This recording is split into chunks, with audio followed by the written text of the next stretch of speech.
Desobediencia civil. Por Henry David Thoreau. Traducido por Hernando Jiménez. Por Cultura en Audio, Voz Humana. Creo de todo corazón en el lema "el mejor gobierno es el que tiene que gobernar menos", y me gustaría verlo hacerse efectivo más rápida y sistemáticamente.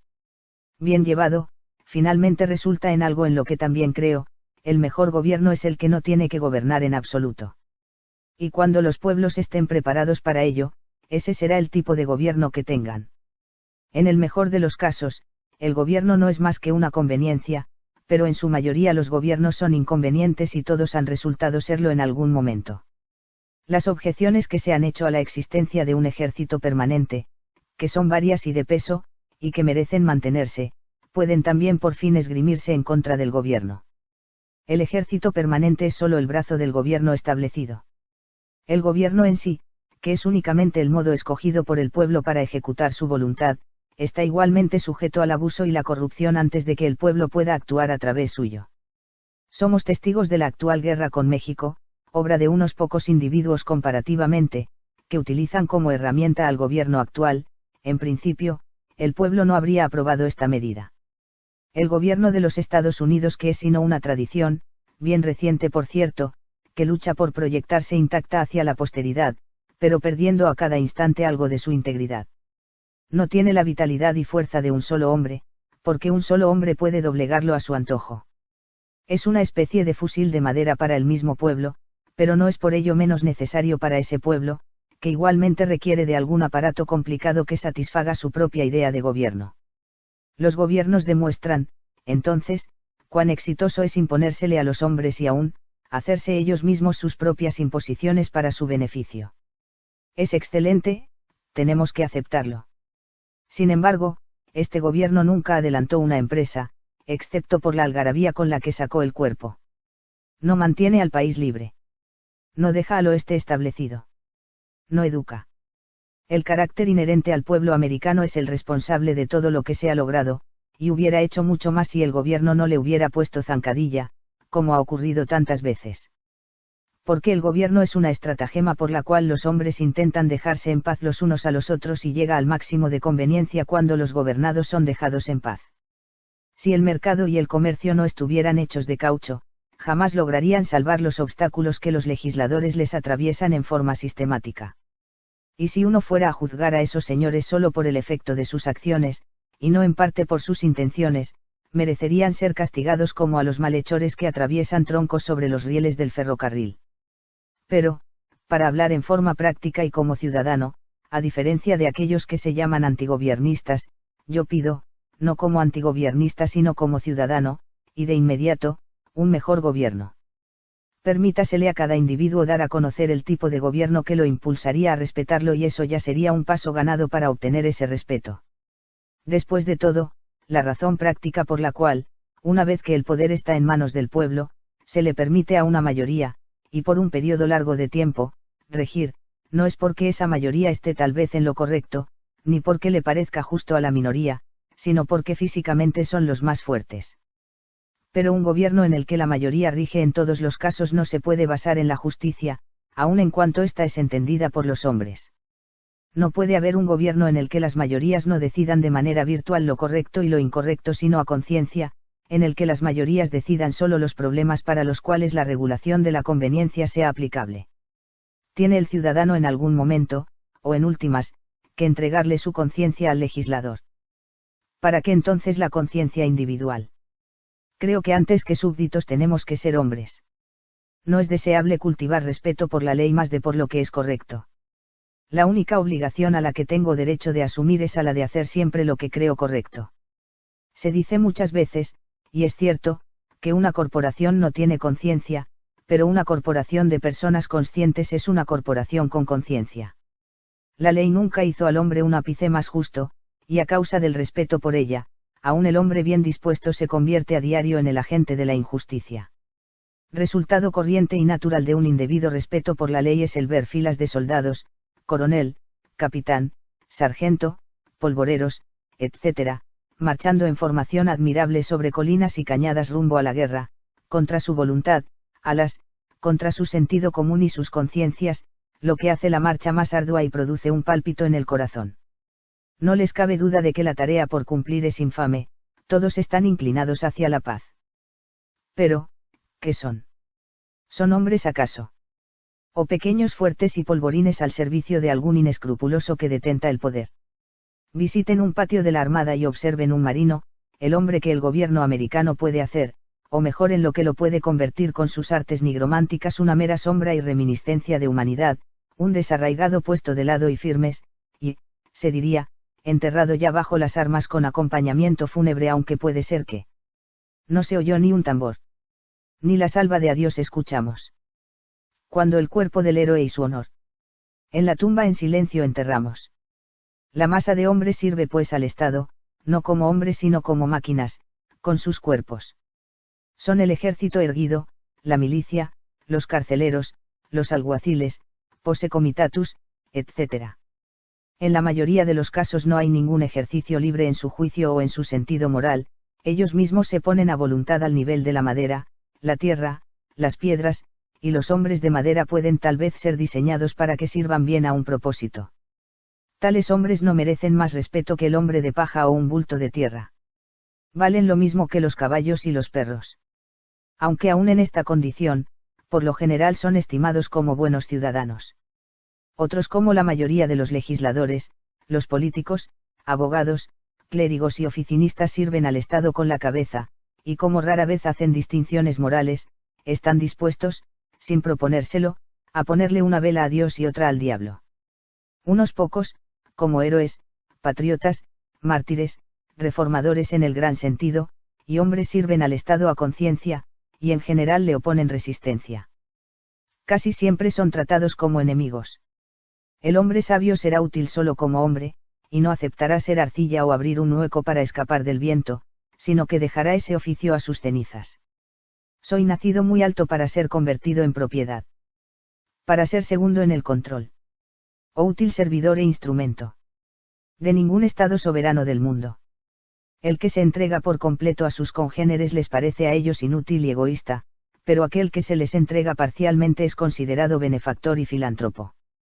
¿Cómo le conviene a una persona comportarse frente al gobierno americano de hoy? Le respondo que no puede, sin caer en desgracia, ser asociado con este. Yo no puedo, ni por un instante, reconocer una organización política que como gobierno mío es también gobierno de los esclavos. Todos los hombres reconocen el derecho a la revolución, es decir, el derecho a negarse a la obediencia y poner resistencia al gobierno cuando éste es tirano o su ineficiencia es mayor e insoportable. Pero muchos dicen que ese no es el caso ahora. Pero era el caso, creo, en la revolución de 1775. Si alguien viene a decirme que aquel era un mal gobierno porque grababa ciertas mercancías extranjeras que llegaban a sus puertos, seguramente no haría yo mucho caso del asunto, puesto que me basto sin ellas.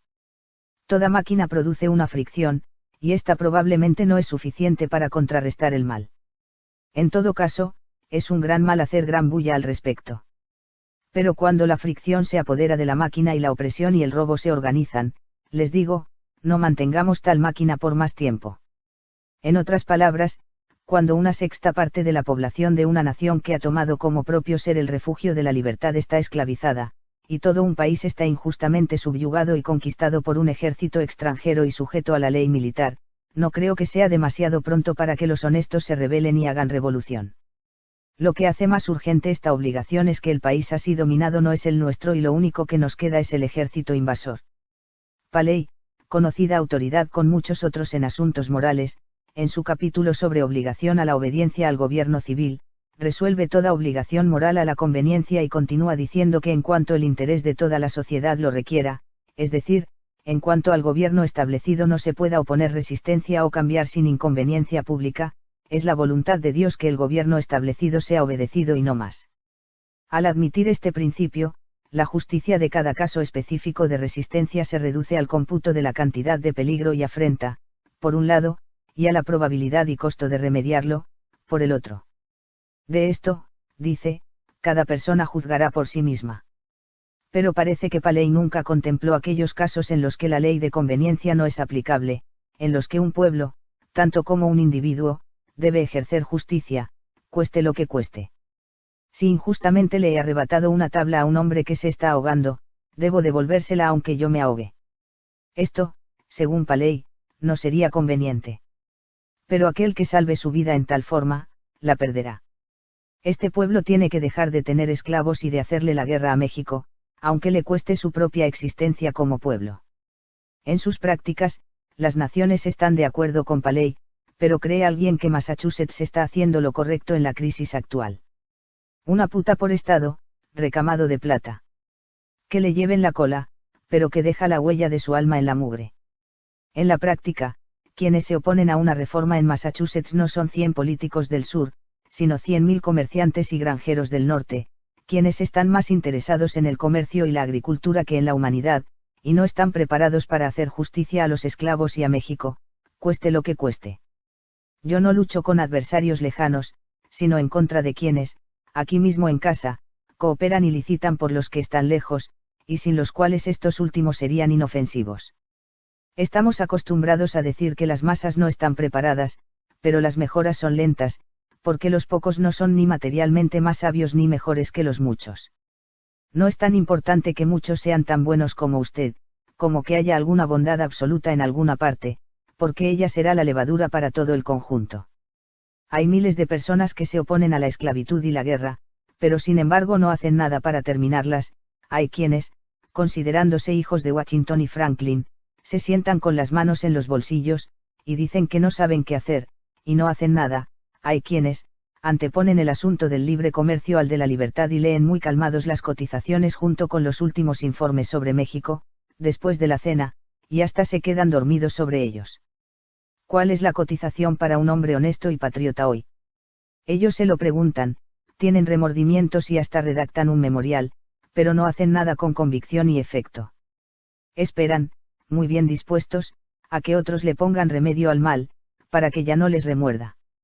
Cuando mucho, depositan un voto barato, con un débil patrocinio y deseo de feliz viaje a lo correcto, en cuanto a ellos respecta. Hay 999 patronos de la virtud por un hombre virtuoso. Pero es más fácil negociar con el dueño real de alguna cosa que con su guardián temporal. Toda votación es un tipo de juego como las damas o el backgammon, con un ligero tinte moral, un jueguito entre lo correcto y lo incorrecto con preguntas morales, acompañado, naturalmente, de apuestas. El carácter de los votantes no entra en juego. Deposito mi voto, por si acaso, pues lo creo correcto, pero no estoy comprometido en forma vital con que esa corrección prevalezca. Se lo dejo a la mayoría. La obligación de mi voto, por lo tanto, nunca excede la conveniencia. Aún votar por lo correcto no es hacer nada por ello. Es simplemente expresar bien débilmente ante los demás un deseo de que eso, lo correcto, prevalezca. El hombre sabio no deja el bien a la merced del chance, ni desea que prevalezca por el poder de la mayoría. Hay poca virtud en la acción de las masas. Cuando la mayoría finalmente vote por la abolición de la esclavitud, será porque ya es indiferente a ella, o porque queda poca esclavitud para ser abolida con su voto. Entonces ellos mismos serán los únicos esclavos. Solo acelera con su voto la abolición de la esclavitud quien afirma por medio de él su propia libertad.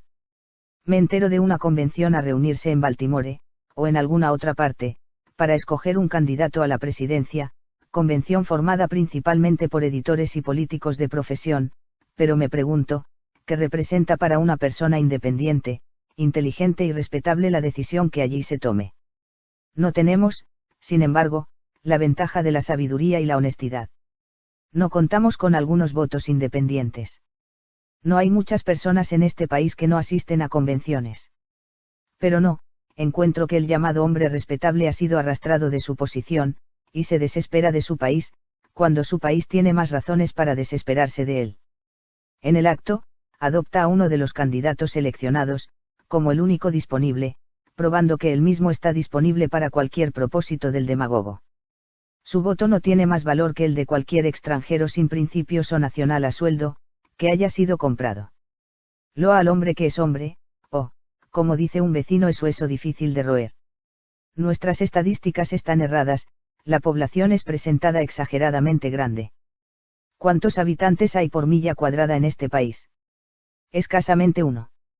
Es que los Estados Unidos no ofrecen aliciente para que las gentes se establezcan aquí. El norteamericano ha degenerado en el tipo simpático conocido por el desarrollo de su órgano de sociabilidad, por la falta manifiesta de intelecto y por una seguridad desenfadada, cuya primera y más importante preocupación al llegar a este mundo, es ver que los hospicios estén en buenas condiciones, y antes de que haya estrenado su atuendo viril, empieza a recolectar fondos para sostener a las viudas y huérfanos que puedan aparecer, y quien, en últimas, se aventura a vivir solo de la ayuda de la Mutual de Seguros, que le ha prometido enterrarlo decentemente. De hecho, no es obligación de un individuo dedicarse a la erradicación del mal, aún del más enorme, bien puede tener otras inquietudes que lo ocupen.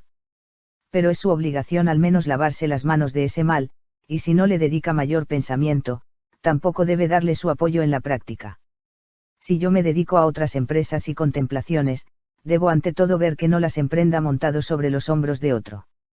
Debo desmontarme primero para que él pueda adelantar sus contemplaciones también. Vean qué gran inconsistencia se tolera. Les he oído decir a algunos de mis paisanos, me gustaría que me ordenaran ir a ayudar a extinguir una insurrección de esclavos o a marchar a México, ya vería si voy. Y, sin embargo, cada uno de ellos ha contribuido, directamente con su obediencia, e indirectamente con su dinero, suministrando un sustituto. El soldado que rehúsa servir en una guerra injusta es aplaudido por aquellos que no rehúsan sostener al gobierno injusto que hace la guerra, es aplaudido por aquellos cuyos actos y autoridades el gobierno no tiene en cuenta ni valora en nada. Como si el Estado estuviera tan arrepentido que contratara a uno para que lo azotara mientras peca, pero no para dejar de pecar. Así, bajo el rótulo del orden y gobierno civil se nos hace a todos rendir homenaje y sostener nuestra propia maldad. Después del primer sonrojo de pecado se pasa a la indiferencia y de lo inmoral se llega a lo amoral, lo que resulta necesario para esa vida que nos hemos forjado. El error más amplio y permanente necesita de la más desinteresada virtud para sostenerse. Los nobles son quienes más comúnmente incurren en el ligero reproche que se le hace a la virtud del patriotismo. Aquellos, quienes a la vez que desaprueban el carácter y las medidas de un gobierno, le entregan su respaldo, son sin duda sus más conscientes soportes y con frecuencia el obstáculo más serio a la reforma. Algunos le están pidiendo al Estado disolver la Unión para desconocer las solicitudes del presidente. ¿Por qué no la disuelven ellos mismos la unión entre ellos y el Estado y se niegan a pagar su cuota al Tesoro? No están ellos en la misma relación con el Estado que éste con la Unión. Y no son las mismas razones que han impedido al Estado oponerse a la Unión las que les impiden a ellos oponerse al Estado.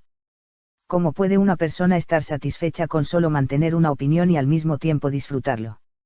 Hay alguna satisfacción en ello, si su opinión es la de que está siendo agraviado. Si a usted lo engañan así sea en un solo dólar, usted no queda satisfecho con saber que lo engañaron, con decirlo, ni aún con pedir que se le restituya lo que le pertenece, sino que usted se empeña de manera efectiva en recuperar la suma completa y en ver que no se le vuelva a engañar jamás. La acción por principio, la percepción y el desarrollo de lo correcto, cambian las cosas y las relaciones, es algo esencialmente revolucionario y no concuerda con nada de lo que fue. No solo dividió estados e iglesias, divide a las familias, divide al individuo, separando en él lo diabólico de lo divino. Existen leyes injustas, debemos estar contentos de cumplirlas, trabajar para enmendarlas, y obedecerlas hasta cuando lo hayamos logrado, o debemos incumplirlas desde el principio. Las personas, bajo un gobierno como el actual, creen por lo general que deben esperar hasta haber convencido a la mayoría para cambiarlas. Creen que si oponen resistencia, el remedio sería peor que la enfermedad. Pero es culpa del gobierno que el remedio sea peor que la enfermedad. Es él quien lo hace peor. ¿Por qué no está más apto para prever y hacer una reforma? ¿Por qué no valora a su minoría sabia? ¿Por qué grita y se resiste antes de ser herido? ¿Por qué no estimula a sus ciudadanos a que analicen sus faltas y lo hagan mejor de lo que él lo haría con ellos? ¿Por qué siempre crucifica a Cristo, excomulga a Copérnico y a Lutero y declara rebeldes a Washington y a Franklin? Uno pensaría que una negación deliberada y práctica de su autoridad fue la única ofensa jamás contemplada por su gobierno, o si no, porque no ha asignado un castigo definitivo, proporcionado y apropiado. Si un hombre que no tiene propiedad se niega solo una vez a rentar 9 chelines al Estado, es puesto en prisión por un término ilimitado por ley que yo conozca, y confinado a la discreción de aquellos que lo pusieron allí, pero si le roba 90 veces 9 chelines al Estado, es pronto puesto de nuevo en libertad. Si la injusticia es parte de la fricción necesaria de la máquina del gobierno, vaya y venga, tal vez la fricción se suavice, ciertamente la máquina se desgasta. Si la injusticia tiene un resorte, una polea, un cable, una manivela exclusivamente para sí, quizá usted pueda considerar si el remedio no es peor que la enfermedad, pero si es de tal naturaleza que le exige a usted ser el agente de injusticia para otro, entonces yo le digo, incumpla la ley. Deje que su vida sea la contrafricción que pare la máquina. Lo que tengo que hacer es ver, de cualquier forma, que yo no me presto al mal que condeno. En cuanto a adoptar las maneras que el Estado ha entregado para remediar el mal, yo no sé nada de tales maneras. Toman mucho tiempo, y la vida se habrá acabado para entonces. Tengo otras cosas que hacer. Yo vine a este mundo no propiamente a convertirlo en un buen sitio para vivir, sino a vivir en él, ya sea bueno o malo. Una persona no tiene que hacerlo todo, sino algo, y puesto que no puede hacerlo todo, no es necesario que ande haciendo peticiones al gobernador o al legislador más de lo que ellos me las tienen que hacer a mí. Y si ellos no oyen mi petición, ¿qué tengo que hacer? En este caso el Estado no tiene respuesta, su propia constitución es el mal. Esto puede parecer fuerte, terco y no conciliatorio, pero es tratar con la mayor amabilidad y consideración al único espíritu que puede agradecerlo o merecerlo. Así que todo es cambio para mejorar, como el nacimiento y la muerte, que convulsionan el cuerpo. No dudo en afirmar que aquellos que se llaman abolicionistas deberían retirar inmediatamente su apoyo personal y económico al gobierno de Massachusetts, y no esperar a constituir una mayoría de uno que les otorgue el derecho de prevalecer. Creo que es suficiente con tener a Dios de su lado, sin esperar a ese otro uno. Más aún, cualquier hombre más correcto que sus vecinos constituye de por sí una mayoría de uno. Yo me entrevisto con el gobierno americano, o su representante, el gobierno del Estado, directamente, cara a cara, una vez al año nada más en la persona de su recaudador de impuestos. Esta es la única forma en la que una persona de mi posición puede encontrarse con ese Estado. Y entonces él dice bien claro, reconózcame, y la manera más sencilla, la más efectiva, en el actual curso de los hechos, la manera indispensable de tratar con él en su cara, de expresarle uno su poca satisfacción y poco amor por él es negarlo. Mi vecino civil, el recaudador, es el hombre de carne y hueso con quien tengo que tratar porque, después de todo, es con hombres y no con papeles con quienes yo peleo, y él ha escogido voluntariamente ser un agente del gobierno. ¿Cómo hará para saber bien lo que él es y lo que tiene que hacer como funcionario del gobierno, o como hombre, cuando se vea obligado a considerar si a mí su vecino, a quien respeta como buen vecino, me trata como tal, o como a un loco que altera la paz, e igualmente resolver cómo puede sobreponerse a esa obstrucción a la buena voluntad, sin que lo asalten pensamientos más rudos y contundentes, o sin adoptar un vocabulario acorde con su acción? Yo sí lo sé muy bien, si 1000, o 100 o 10 hombres a quienes puedo nombrar, si solo 10 hombres honestos si un hombre honesto, en este estado de Massachusetts, dejara de tener esclavos, realmente se retirara de esa cosociedad y fuera encerrado por ello en la cárcel del condado, eso sería la abolición de la esclavitud en América. Porque lo que importa no es que tan pequeño pueda ser el comienzo, lo que se hace una vez bien, se hace para siempre. Pero preferimos hablar de ello, a lo que digamos, reducimos nuestra misión. La Reforma cuenta con muchos informes periodísticos a su servicio, pero ni con un solo hombre. Si mi estimado vecino, el embajador del Estado, que dedicará sus días a tratar el asunto de los derechos humanos en la Cámara del Consejo, en vez de ser amenazado con las prisiones de Carolina, fuera a sentarse como prisionero de Massachusetts, ese Estado que está tan ansioso por endilgarle el pecado de la esclavitud a su hermana, aunque hasta el momento solo se ha basado en un acto de inhospitalidad para pelear con ella, no desestimaría considerar el tema en la legislatura del próximo invierno. Bajo un gobierno que encarcela injustamente, el verdadero lugar para un hombre justo está en la cárcel. El lugar apropiado hoy, el único sitio que Massachusetts ha provisto para sus espíritus más libres y menos desalentados está en sus prisiones, está en ser encerrados y excluidos del Estado por acción de éste, así como ellos mismos se han puesto fuera de él, movidos por sus propios principios.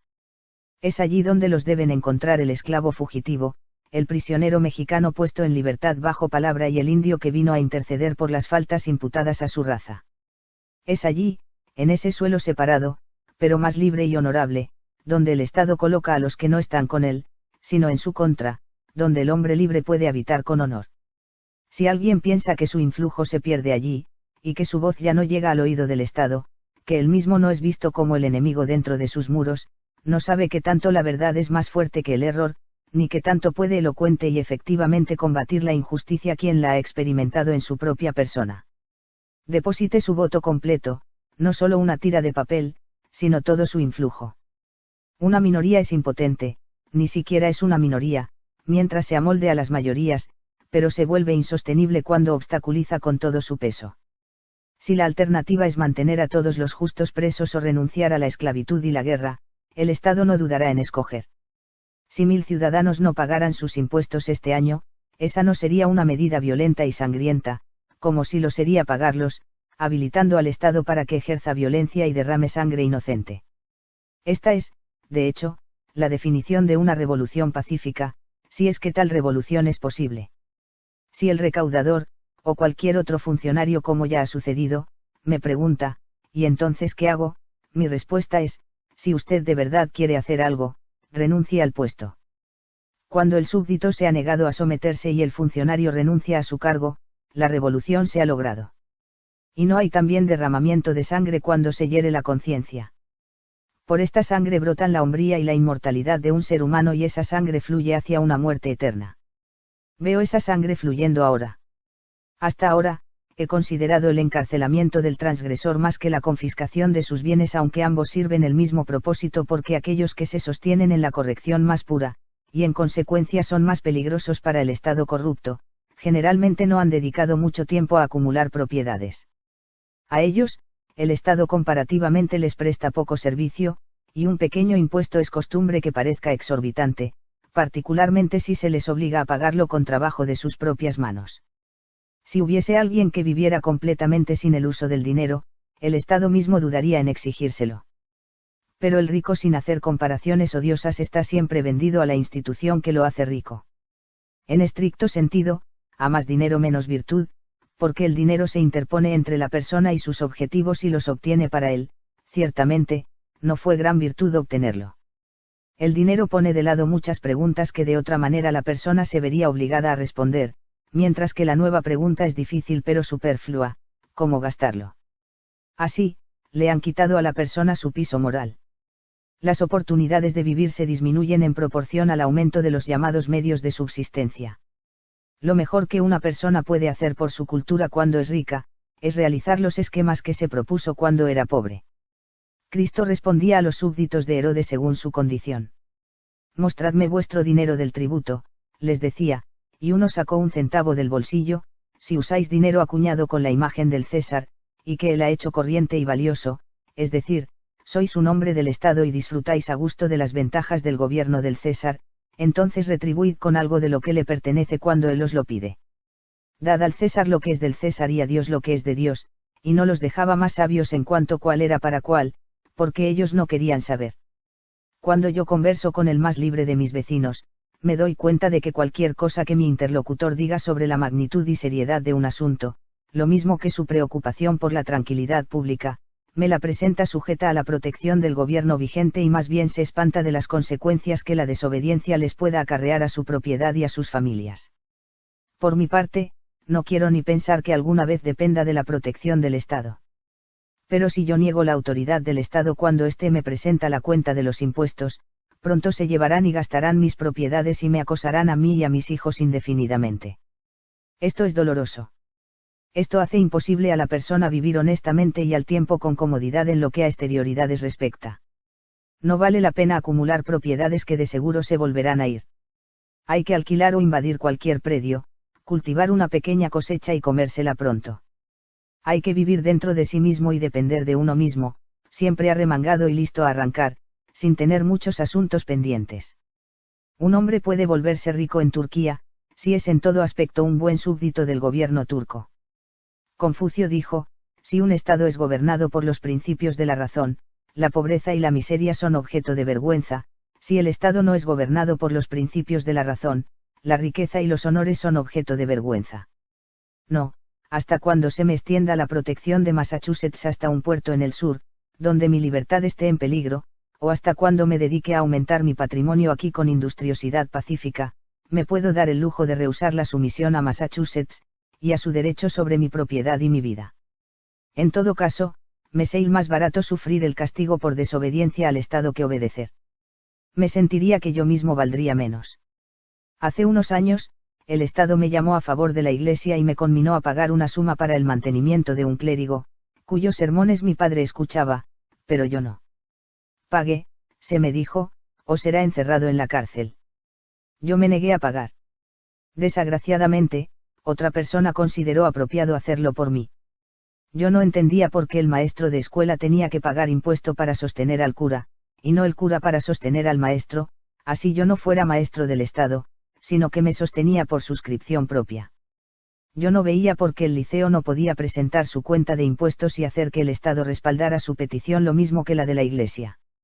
Sin embargo, a petición de los concejales, fui condescendiente como para hacer la siguiente declaración por escrito: sírvanse enterarse de que yo, Henry Thoreau, no deseo ser considerado miembro de ninguna sociedad a la cual yo mismo no me haya unido. El Estado, habiéndose enterado de que yo no quería ser considerado miembro de esa iglesia, nunca me ha vuelto a hacer tal exigencia, aunque decía que tenía que acogerse a su presunción en ese momento. Si hubiese sabido los nombres, me habría retirado de todas las sociedades a las que nunca me inscribí, pero no supe dónde encontrar la lista completa.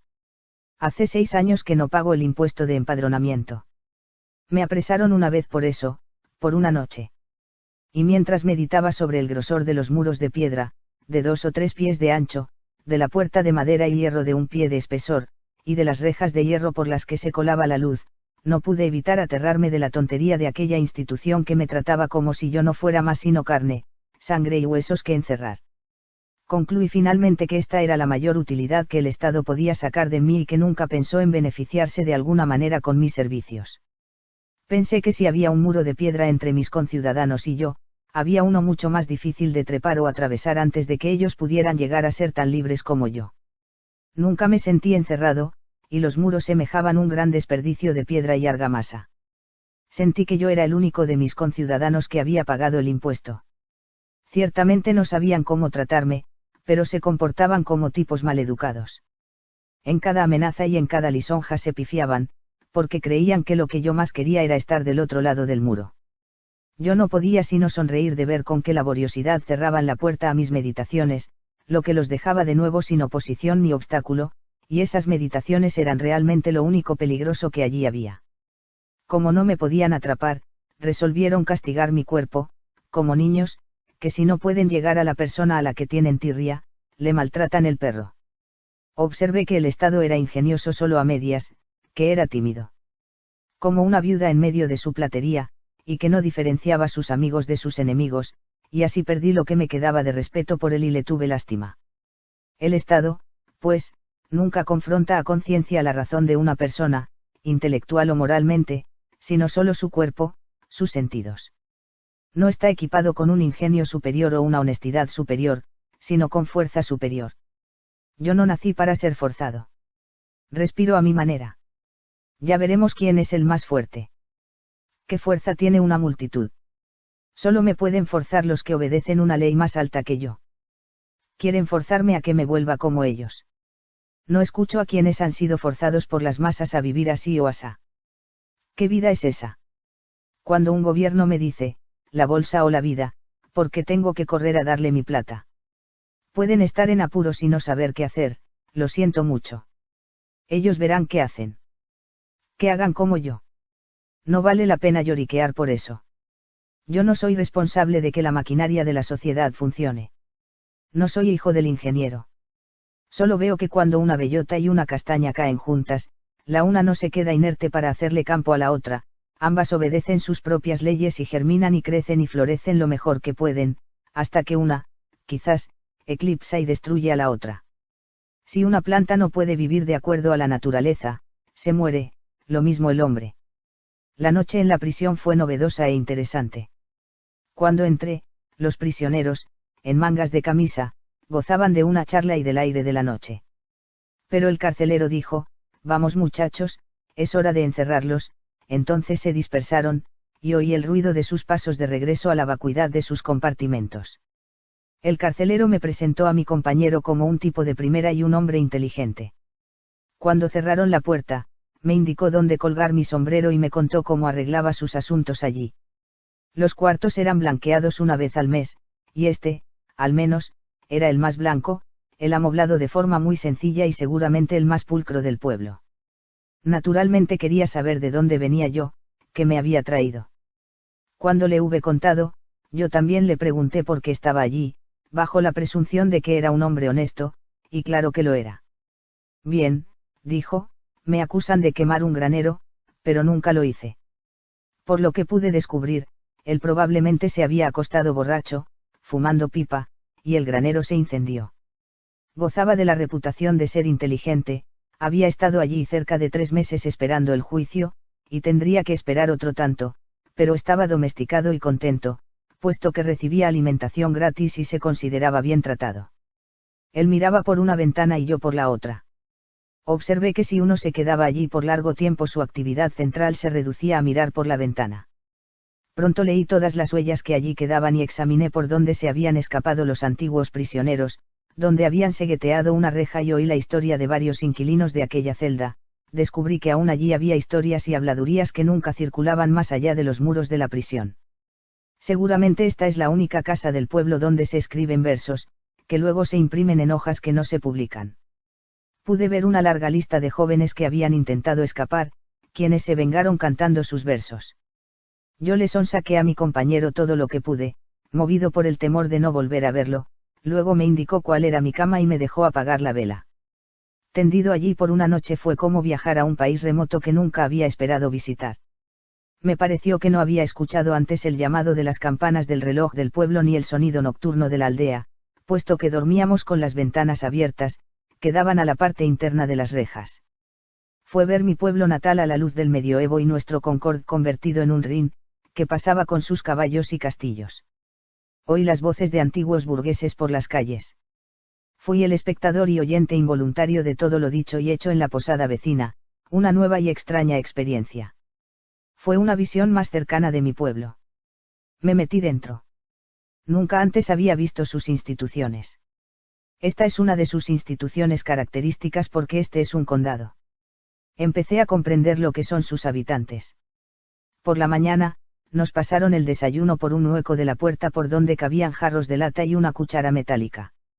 Cuando vinieron por los platos, fui tan bisoño como para devolver el pan que había dejado, pero mi camarada lo agarró y dijo que debía reservarlo para el almuerzo o la comida. Pronto lo dejaron salir a segar heno en un campo vecino, a donde iba todos los días sin regresar hasta el mediodía, así que me dijo adiós y que dudaba de que me volviera a ver. Cuando salí de prisión porque alguien se atravesó y pagó el impuesto no percibí que hubiera habido grandes cambios en el exterior, como los que encuentra el que entra joven y se viejo, y sin embargo, un cambio se presentó ante mis ojos: el pueblo, el estado, el país eran más grandes de lo que el mero tiempo podía afectarlos. Vi más claro el estado en el que vivía.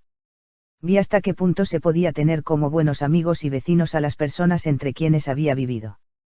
Su amistad era ante todo para los buenos tiempos. Vi que básicamente no se proponían hacer el bien, que eran de otra raza distinta a la mía por sus prejuicios y supersticiones. Como los chinos y los malayos, que en sus sacrificios por la humanidad no se arriesgan ni siquiera en sus propiedades. Vi que, después de todo, no eran tan nobles, sino que trataban al ladrón como éste los había tratado, y confiaban que por cierto cumplimiento externo y algunas oraciones, y por seguir una senda particularmente derecha e inútil salvarían sus almas. Puede que esto sea juzgarlos un tanto duro, pero muchos de ellos ni siquiera son conscientes de que en su pueblo exista una institución como la cárcel. Una antigua costumbre del pueblo, cuando el deudor pobre salía de la cárcel, era ir a saludarlo, mirándolo por entre los dedos, que representaban los barrotes de la cárcel. ¿Cómo le va? Mis vecinos no me dieron ese saludo, solo me miraban y luego se miraban, como si yo hubiera vuelto de un largo viaje. A mí me tomaron prisionero mientras iba donde el zapatero a recoger un zapato remontado. Cuando me soltaron por la mañana procedí a terminar el mandado y después de ponerme el zapato me uní a un grupo de recogedores de arándano, que se mostraron impacientes por ponerse bajo mi conducción. El caballo pronto fue bien cargado y en media hora estuvimos en medio de un campo de arándanos en lo alto de una colina, a 2 millas de distancia, y el estado ya no se veía por ninguna parte. Esta es la historia completa de mis prisiones. Nunca me he negado a pagar el impuesto de rodamiento, Porque quiero ser tan buen vecino como mal súbdito, y en cuanto a subvencionar escuelas, aquí estoy dando mi contribución para educar a mis compatriotas. No es por un punto en especial de la cuenta de impuestos que me niego a pagarla. Simplemente deseo rehusar la sumisión al Estado, retirarme y permanecer retirado de manera efectiva. No me interesa seguirle la pista a mi dólar, si puedo, hasta que ese dólar le compre un rifle a un hombre para que le dispare a otro. El dólar es inocente, pero sí me interesa seguirle la pista a los efectos de mi sumisión. De hecho, le declaro la guerra al Estado, a mi manera, aunque lo utilice y me aproveche de él en cuanto pueda, como es usual en tales casos. Si otros, por simpatía con el Estado, pagan el impuesto que a mí me piden, hacen lo mismo que cuando pagaron el suyo, es decir, apoyan la injusticia más de lo que el Estado les exige. Si pagan el impuesto por una solidaridad equivocada con la persona a la que se le ha cobrado, para salvarle sus propiedades o evitarle que termine en la cárcel, es porque no han medido con inteligencia hasta dónde dejan interferir sus sentimientos personales con el bien público. Esta es mi posición en el momento. Pero uno no puede estar demasiado a la defensiva en este caso, no sea que sus acciones se parcialicen por la obstinación o la demasiada preocupación por la opinión de los demás. Hay que dejar a cada quien hacer solo lo que le pertenece a él y a su momento. A veces me digo, bueno, esta gente es bien intencionada, solo son ignorantes, obrarían mejor si supieran cómo, porque poner a los vecinos en la dificultad de tratarlo a uno en una forma en que no están inclinados a hacerlo. Pero recapacito, esa no es razón para que yo actúe como ellos o permita que otros sufran un dolor mayor y diferente. Y luego, vuelvo y me digo, cuando millones de hombres, sin agresividad, sin mala intención, sin sentimientos personales de ningún tipo, piden solo unas monedas, sin la posibilidad, tal es su manera de ser, de retractarse o alterar su exigencia, y sin la posibilidad, por parte de quien recibe la petición, de apelar a otros millones de personas, porque exponerse a esta fuerza bruta sobrecogedora.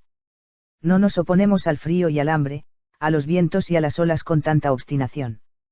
Nos entregamos sumisos a 1000 necesidades similares. Usted no pone las manos al fuego.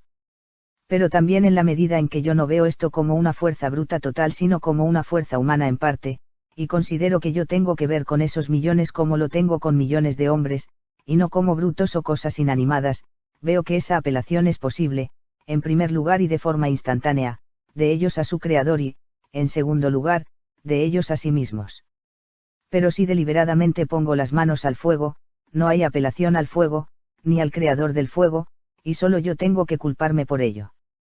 Si pudiera convencerme de que tengo algún derecho a estar satisfecho con los hombres como son, y tratarlos de acuerdo a eso, y no según mis expectativas y exigencias de lo que ellos y yo debemos ser, entonces, como un musulmán y fatalista, trabajaría por conformarme con las cosas tal y como están, y con decir que eso es la voluntad de Dios. Y, sobre todo, está la diferencia entre oponerse a esto o a una fuerza bruta y natural, y es que yo puedo oponerme a esto con algún efecto, pero no puedo esperar como Orfeo cambiar la naturaleza de las rocas, los árboles o las bestias. No deseo pelear con ningún hombre o nación. No quiero pararme en pelos, hacer diferencias sutiles, o creerme mejor que los demás. Hasta busco, podría decir, casi una excusa para ajustarme a las leyes de la tierra. Estoy más que listo para amoldarme a ellas. Ciertamente tengo razones para catalogarme de este modo, y cada año, cuando el recaudador llega, estoy dispuesto a revisar las actas y la posición de los gobiernos nacional y federal, y el espíritu de la gente para aceptar el conformismo. Tenemos que querer a nuestro país como a nuestros padres.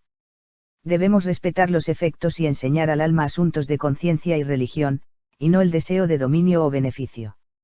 Creo que el Estado pronto podrá quitarme esta carga de encima y entonces ya no seré mejor patriota que mis conciudadanos. Vista desde un mirador más bajo, la Constitución, con todas sus faltas, es muy buena, la ley y las cortes muy respetables, aún este Estado y este gobierno americano son, en muchos aspectos admirables, y hay algunas cosas, que tantos otros han descrito, por las que agradecer, pero analizadas desde una perspectiva superior y aún desde la más alta, quien dice lo que son o que vale la pena considerarlas o siquiera pensarlas. Con todo, el gobierno no me preocupa mucho, y pienso en él lo menos que puedo. No es mucho el tiempo que vivo bajo el gobierno, aún en este mundo. Si un hombre piensa libremente, sueña, imagina libremente, nunca estará por mucho tiempo de acuerdo con lo que no es como con lo que es, así que no puede ser interrumpido por gobernantes o reformadores obtusos. Sé que muchas personas no piensan como yo, pero aquellos cuyas vidas, por obra de su profesión, están dedicadas al estudio de materias afines no me satisfacen casi en nada. Estadistas y legisladores, que están siempre de acuerdo dentro de la institución, nunca la ven clara y desnuda. Hablan de la sociedad en movimiento, pero no tienen lugar de descanso sin ella. Pueden ser hombres de cierta experiencia y discernimiento, y sin duda han inventado sistemas ingeniosos y útiles, que les agradecemos, pero todo su ingenio y utilidad reposa en límites estrechos. Olvidan que el mundo no está gobernado por los programas y la ventaja personal. Webster nunca se le enfrenta al gobierno, así que no puede hablar de él con autoridad.